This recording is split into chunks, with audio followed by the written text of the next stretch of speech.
ఓం నమో వెంకటేశాయ. Hindu temples గైడ్కు స్వాగతం. నా పేరు రాజచంద్ర. మన ఛానల్ ద్వారా ఎప్పటికప్పుడు తిరుమల తిరుపతి దేవస్థానానికి సంబంధించిన తాజా సమాచారం మీకు అందిస్తుంటామండి. మీరు మొట్టమొదటిసారిగా మన ఛానల్ చూస్తూ ఉంటే సబ్స్క్రైబ్ చేసుకోండి. ఇంతకు ముందే మీరు సబ్స్క్రైబ్ చేసుకుని ఉంటే ఎప్పటిలానే లైక్ చేసి ప్రోత్సహించండి. జూన్ నెలకు సంబంధించిన శ్రీవారి సేవ మనకు ఏప్రిల్ 25వ తేదీ మధ్యాహ్నం 3 గంటలకు విడుదల చేస్తున్నారండి. వీటికి సంబంధించిన తాజా రూల్స్ ఏమిటి, బుకింగ్ ఏ విధంగా చేసుకోవాలి, అదేవిధంగా శ్రీవారి సేవకులకు వచ్చే డౌట్స్ ఏమిటి, ఇవన్నీ కూడా మీకు క్లియర్ చేసే ప్రయత్నం చేస్తానండి. మీరు ఇంకా వీడియోని లైక్ చేయకపోతే కనుక ఒకసారి లైక్ చేయండి. ఈ వీడియో మీకు చాలా బాగా ఉపయోగపడుతుంది. శ్రీవారి సేవకు సంబంధించి మనకు 4 రకాల సేవలు అనేవి మనకు అందుబాటులో ఉన్నాయండి. ఒకటి శ్రీవారి సేవ, అంటే వారం రోజుల పాటు మనకు కొండపైన అన్నదానంలో కానీ అదేవిధంగా లడ్డు కౌంటర్ దగ్గర కానీ చేయడంలో ఉన్నటువంటి సేవ. రెండవది నవనీత సేవ. నవనీత సేవ పూర్తిగా గోశాలలో జరుగుతూ ఉంటుందండి. ఇక మూడవది పరకామణి సేవ. పరకామణి సేవ అంటే ఉండిలో స్వామివారికి వేసిన కానుకలను లెక్కించడం అన్నమాట. నాలుగవది సీనియర్ సేవ లేదా సూపర్వైజర్ సేవ. ఇలా మనకు 4 రకాల సేవలు అనేవి అందుబాటులో ఉన్నాయి. ముఖ్యంగా ఎక్కువ మంది అప్లై చేసేది శ్రీవారి సేవకు. శ్రీవారి సేవకు సంబంధించి కొన్ని కామన్ డౌట్స్ ఏంటంటే, మేము సింగిల్గా బుక్ చేసుకోవచ్చా, లేదా గ్రూప్గానే వెళ్ళాలా, లేదా ఒక 2 లేదా 3 కలిపి చేసుకోవడానికి అవకాశం ఉంటుందా అని. మీరు సింగిల్గా కూడా బుక్ చేసుకోవచ్చండి. గ్రూప్గా బుక్ చేసుకోవాలంటే కనుక కనీసం 10 మంది ఉండాలి. గ్రూప్ అంటే మ్యాక్సిమం 15 మంది వరకు అవకాశం ఉంటుందన్నమాట. సో 10 మంది లేదా 15 మంది వరకు, అంటే 11 మంది ఉండొచ్చు, 12, 13 మంది అయినా ఉండొచ్చండి. ఒకవేళ మీ టీంలో 20 మంది ఉన్నారనుకోండి, అప్పుడు మీరు 10 మంది ఒక టీము, 10 మంది ఒక టీము చేసుకోవాలన్నమాట. ఓకేనండి. ఇది రిజిస్ట్రేషన్ కానీ లేదంటే కనుక బుకింగ్ టైంలో కానీ అమౌంట్ ఏమైనా కట్టాలా మనం? ఎటువంటి అమౌంట్ కట్టనవసరం లేదండి. ఇది ఫ్రీ సర్వీస్ అన్నమాట. ఓకేనండి. ఈ సేవ చేసినందుకు కానీ టీటీడీ వాళ్ళు ఏమి ఇస్తారు, ఎంత అమౌంట్ ఇస్తారు గ్రూప్ లీడర్కి అంటే కనుక గ్రూప్ లీడర్కి ఎటువంటి అమౌంట్ ఇవ్వరండి. అదేవిధంగా మీరు టీటీడీ వాళ్ళకి ఏమైనా అవసరం లేదు, టీటీడీ వాళ్ళు కూడా మీకు కూడా ఏమి ఇవ్వరు. మీ సొంత ఖర్చులతో మీరు తిరుమల వెళ్ళి మీరు సేవ చేసి రావాలన్నమాట. ఓకేనండి. మీరు వారం రోజులు సేవ చేసినందుకు గాను సేవ అయిపోయిన తర్వాత, అంటే లాస్ట్ రోజు మీకు స్వామివారి దర్శనము, ఒక లడ్డు ఇవ్వడం జరుగుతుందన్నమాట అండి. ఓకేనండి. ఇక శ్రీవారి సేవకు సంబంధించి మనకు అకామిడేషన్ ఏ విధంగా ఉంటుంది అంటే కనుక, మనకు కొండపైనే వరాహస్వామి బస్ స్టాండ్, అంటే మనం వెంగమాంబ అన్నదానంలో భోజనం చేసిన తర్వాత బయటకు వస్తాం చూడండి, అక్కడ చిన్న బస్ స్టాండ్ ఉంటుంది. దాన్ని వరాహస్వామి బస్ స్టాండ్ అంటాం. దాని వెనకాలే 2 పెద్ద పెద్ద బిల్డింగ్లు కనిపిస్తూ ఉంటాయి మనకు, ఒక అపార్ట్మెంట్ టైపు. అక్కడ మనకు సేవా సదన్ 1, సేవా సదన్ 2 అని 2 ఉంటాయండి. వీటిల్లో మనకు సేవా సదన్ 1లో మహిళలకు వసతి సౌకర్యము, అదేవిధంగా సేవా సదన్ 2లో మనకు కింద ఫ్లోర్లో రిజిస్ట్రేషన్ అనేది ఉంటుందన్నమాట అండి. అంటే మీరు ఆన్లైన్లో బుక్ చేసుకుంటారు కదా, మీరు ఎక్కడ రిపోర్ట్ చేయాలంటే కనుక సేవా సదన్ 2కి వెళ్ళి మీరు రిపోర్ట్ చేయాలి. అక్కడ రిపోర్టింగ్ అయిపోయిన తర్వాత మగవాళ్ళు వసతి సౌకర్యం అక్కడ ఉంటుంది. అదేవిధంగా సాయంత్రం పూట వీళ్ళందరికీ ఒక ట్రైనింగ్ ప్రోగ్రామ్ లాంటిది, ఒక సత్సంగం లాంటిది సేవా సదన్ 2లో నిర్వహిస్తుంటారు అనమాట అండి.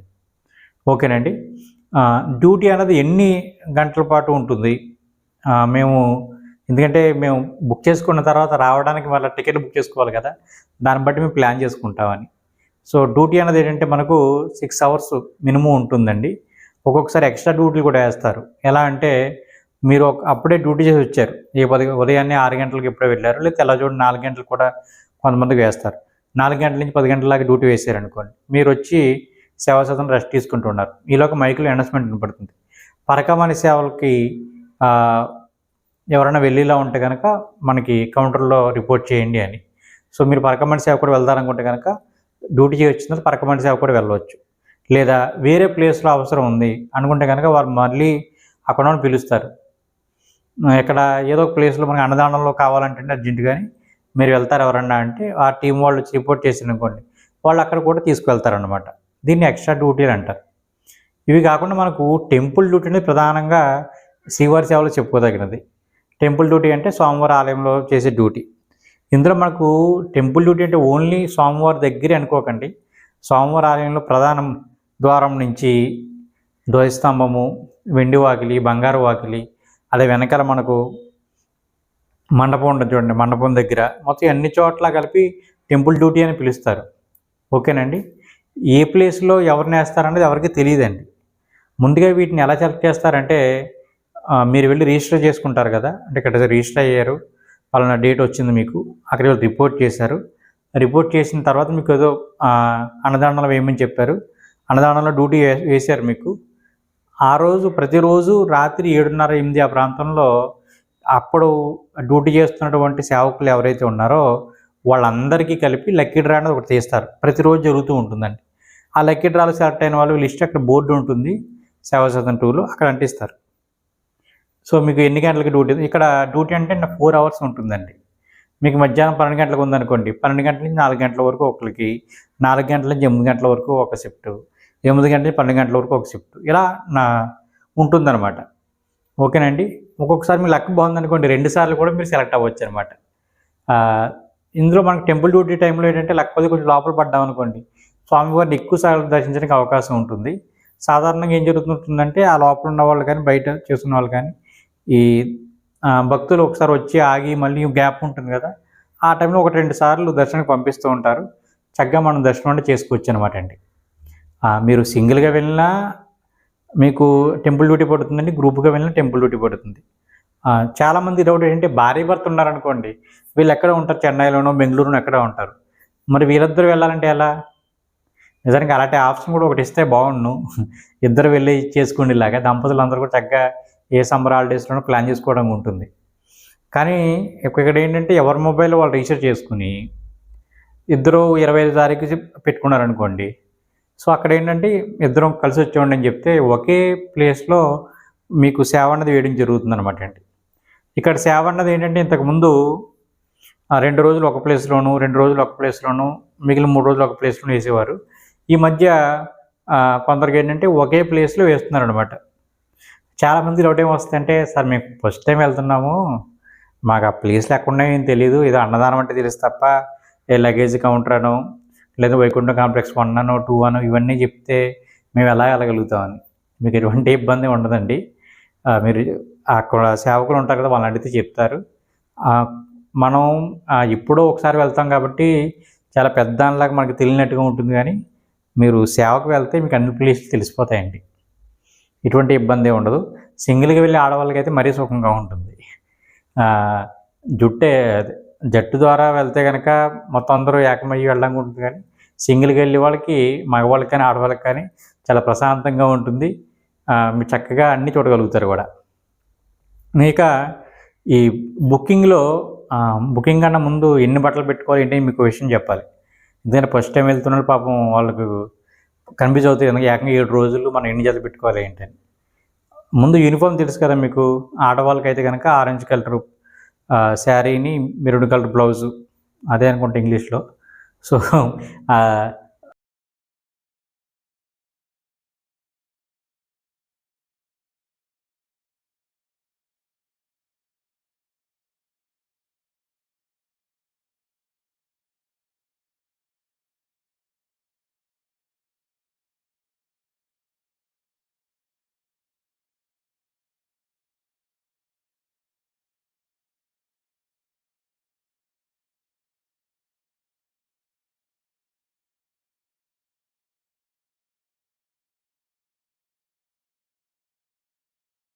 ఇక బుకింగ్ విషయానికి వస్తే కనుక కొత్తగా ఏం తీసుకుని వచ్చారు ఏంటి అని. మనకి మొదట్లో ఎలా ఉండేది ఇప్పుడు అలా తీసుకొచ్చారండి. ఈ మధ్యలో వదిలేయండి.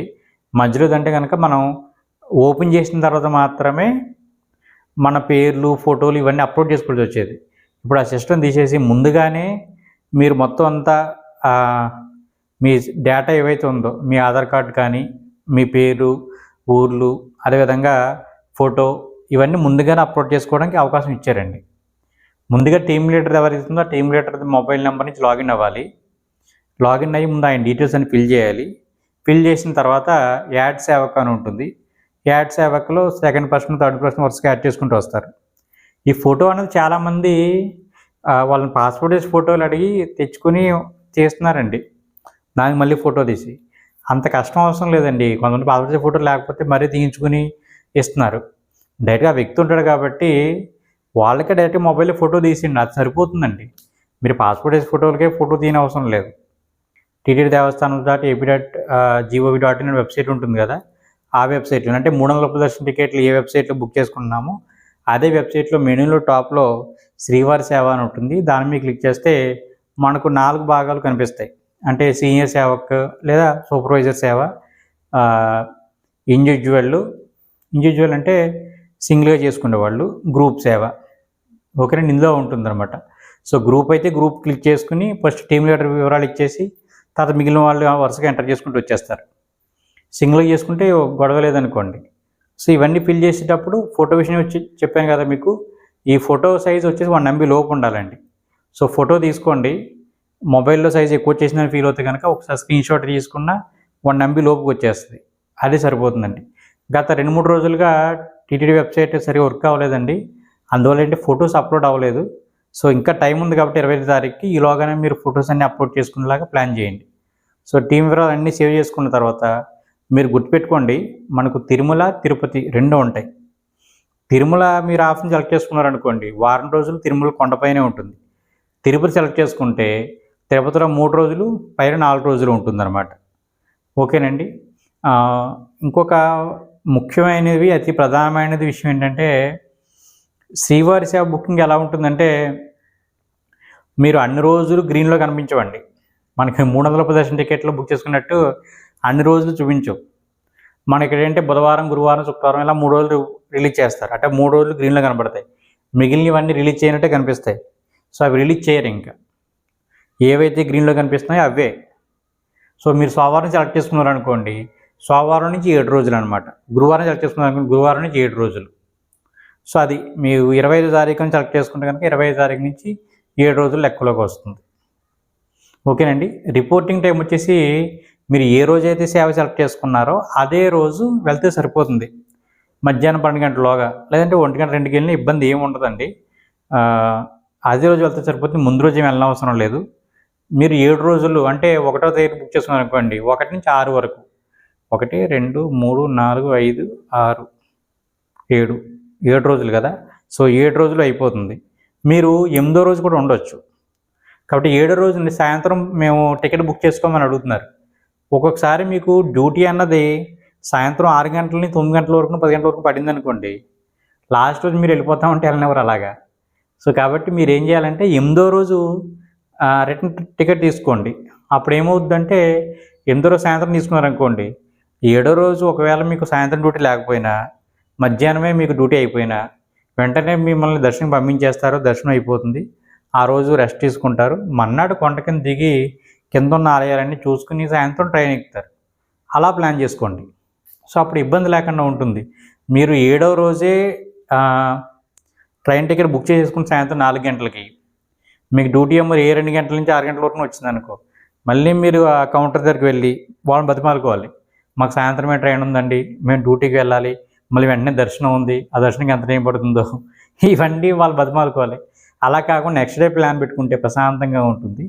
మనకి లాస్ట్ టైం ఏం చెప్పారంటే, ఎవరైతే సేవకులు బాగా చేశారో వాళ్ళకి బ్రేక్ దర్శనం కల్పిస్తాము అని అన్నారు, కానీ అదేమి అమల్లోకి రాలేదండి. వచ్చిన తర్వాత మీకు నేను చెప్తాను. ఓకేనండి. ఇప్పుడు జనరల్ సేవకు కానీ పరకమణి సేవలో గవర్నమెంట్ ఎంప్లాయీస్కే కాకుండా అందరికీ అందుబాటులో తీసుకొచ్చారండి. 10 తరగతి పాస్ అయితే చాలు. సో 10 కానీ, ఇంటర్ కానీ, డిగ్రీ కానీ మీరు ఏదైతే అది మీరు మీ యొక్క సర్టిఫికేట్ అప్లోడ్ చేస్తే సరిపోతుంది అనమాట. ఎంప్లాయీ ఐడి బదులు మీ సర్టిఫికేట్ అప్లోడ్ చేస్తే పరకమణి సేవ రిజిస్ట్రేషన్లో వాళ్ళు ఓకే చేస్తారు. సో పరకమణి సేవకి వెళ్ళి జాగ్రత్తగా గుర్తుపెట్టుకోండి, మీ చేతికి కానీ మెడలో కానీ ఇవన్నీ ఆభరణాలు ఉండకూడదు. ఏమన్నా మీరు కడియాలు లాంటివి పెట్టుకెళ్ళినా వాళ్ళు ఉండిలు వేసేస్తారండి. కాబట్టి ఏమీ లేకుండా మీ దగ్గర వెళ్ళవలసి ఉంటుంది. అక్కడికి వెళ్ళిన తర్వాత మీకు ముందుగానే చెప్తారు అవన్నీ, ఏ టైంకి రావాలి ఏంటని. పరకమణి సేవ వాళ్ళు మాత్రమే ఒకరోజు, అంటే మీరు 20వ తారీఖు బుక్ చేసుకున్నారు అనుకోండి, 19వ తారీఖు మీరు వెళ్ళవలసి ఉంటుంది. ఓకేనండి. నవనీత సేవ వాళ్ళు అంటే కనుక నవనీత సేవ ఓన్లీ ఆడవాళ్ళకేనండి. ఏజ్ 30 సంవత్సరాల లోపు ఉండాలి. గురువారం నాడు మామూలుగా రిలీజ్ చేస్తుంటారు ఈ సేవ ప్రత్యేకంగా. శ్రీవారి సేవ కన్నా చాలా త్వరగా పరకమణి సేవ అయిపోతుంది, ఎందుకంటే తక్కువ మంది సరిపోతారు వాళ్ళకి. ఇంకొకటి, పరకమణి సేవ వాళ్ళు కూడా 7 రోజులు ఉంటుందండి. పరకమటి సేవ 2 రోజులు 3 రోజులు అనుకుంటారు కాదండి, 7 రోజులు పరకమటి సేవ ఉంటుంది. నవనీత సేవ ఉంటుంది. ఈ నవనీత సేవ వాళ్ళు నవనీత సేవ 7 రోజులు ఉంటుంది. నవనీత సేవ ఆడవాళ్ళకే ఉంటుంది. నవనీత సేవ వాళ్ళకి కూడా టెంపుల్ డ్యూటీ ఉంటుందండి. ఓకేనండి. అకామిడేషను సేవ సదన్ 1 ఆడవాళ్ళకి, సేవ సదన్ 2 మగవాళ్ళకి. మీకు భోజనాలు వచ్చేసి వెంగమాంబ అన్నదాన సత్రంలోనే చేయవలసి ఉంటుందండి. ఇవి శ్రీవారి సేవకు సంబంధించిన తాజా సమాచారం. ఇంకేమైనా డౌట్ ఉంటే కనుక కామెంట్ చేయండి. మీరు ఒకవేళ మెంబర్షిప్ అట్లా తీసుకోవాలనుకుంటే కనుక ఇది 4 సంవత్సరాలకు ₹100 నాతో మాట్లాడి మీ డౌట్స్ అన్ని క్లియర్ చేసుకోవడానికండి. ఓకేనండి. మన నెంబర్ వచ్చేసి 7382679767 అన్నది వాట్సాప్ నెంబర్ అనమాట. ఫోన్పే నెంబర్ వేరేగా ఉంటుందండి. 8247325819 ఇది ఫోన్పే నెంబరు. సో మీరు ఆ ఫోన్పేకి ₹100 పంపించి నా వాట్సాప్కి మీరు ఆ స్క్రీన్షాట్ పెడితే మిమ్మల్ని మెంబర్స్ గ్రూప్లో యాడ్ చేస్తాను. తర్వాత మీరు నాతో మీకు ఎప్పుడు వీలైతే అప్పుడు మీరు ఎప్పుడు డౌట్లు వస్తే అప్పుడు కాల్ మాట్లాడి చక్కగా మీ డౌట్స్ అని క్లియర్ చేసుకుందరు. కానీ ఒకసారి నాకు హాయ్ మెసేజ్ పెట్టండి మన వాట్సాప్ నెంబర్కి. ఆ వివరాలను మీకు పంపిస్తాను. ఓం నమో వెంకటేశాయ.